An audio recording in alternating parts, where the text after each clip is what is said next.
கோவை மாவட்டம் மேட்டுப்பாளையம் வட்டம் சிறுமுகை அடுத்த வெள்ளைப்பாளையம் பஞ்சாயத்திற்குட்பட்ட பகுதியில் சிறுமுகை எஸ் நகரில் அமைந்துள்ள முத்துசுவாமி மஹாலில் மக்களுடன் முதல்வர் முகாம் வெள்ளைப்பாளையம் ஊராட்சி மன்ற தலைவர் பிரஸ்குமார் தலைமையில் நடைபெற்றது.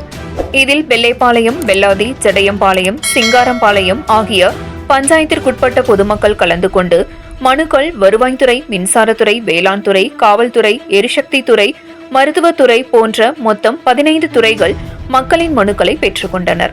இந்த முகாமில் சிறப்பு விருந்தினராக கோவை மாவட்டம் கூடுதல் ஆட்சியர் ஸ்வேதா சுமன், வருவாய்த்துறை அலுவலர் சந்திரன், வட்டார ஊராட்சி அலுவலர் சந்திரா, வட்டார கிராம ஊராட்சி அலுவலர் புவனேஸ்வரி, தலைமை செயற்குழு உறுப்பினர் டி.ஆர். சண்முகசுந்தரம், காரமடை கிழக்கு ஒன்றிய செயலாளர் எஸ். கல்யாணசுந்தரம், முன்னாள் சட்டமன்ற உறுப்பினர் ப. அருண்குமார், துணைத் தலைவர் சுரேந்திரன், வார்டு உறுப்பினர்கள் மற்றும் பொதுமக்கள் கலந்து கொண்டு சிறப்பித்தார்கள்.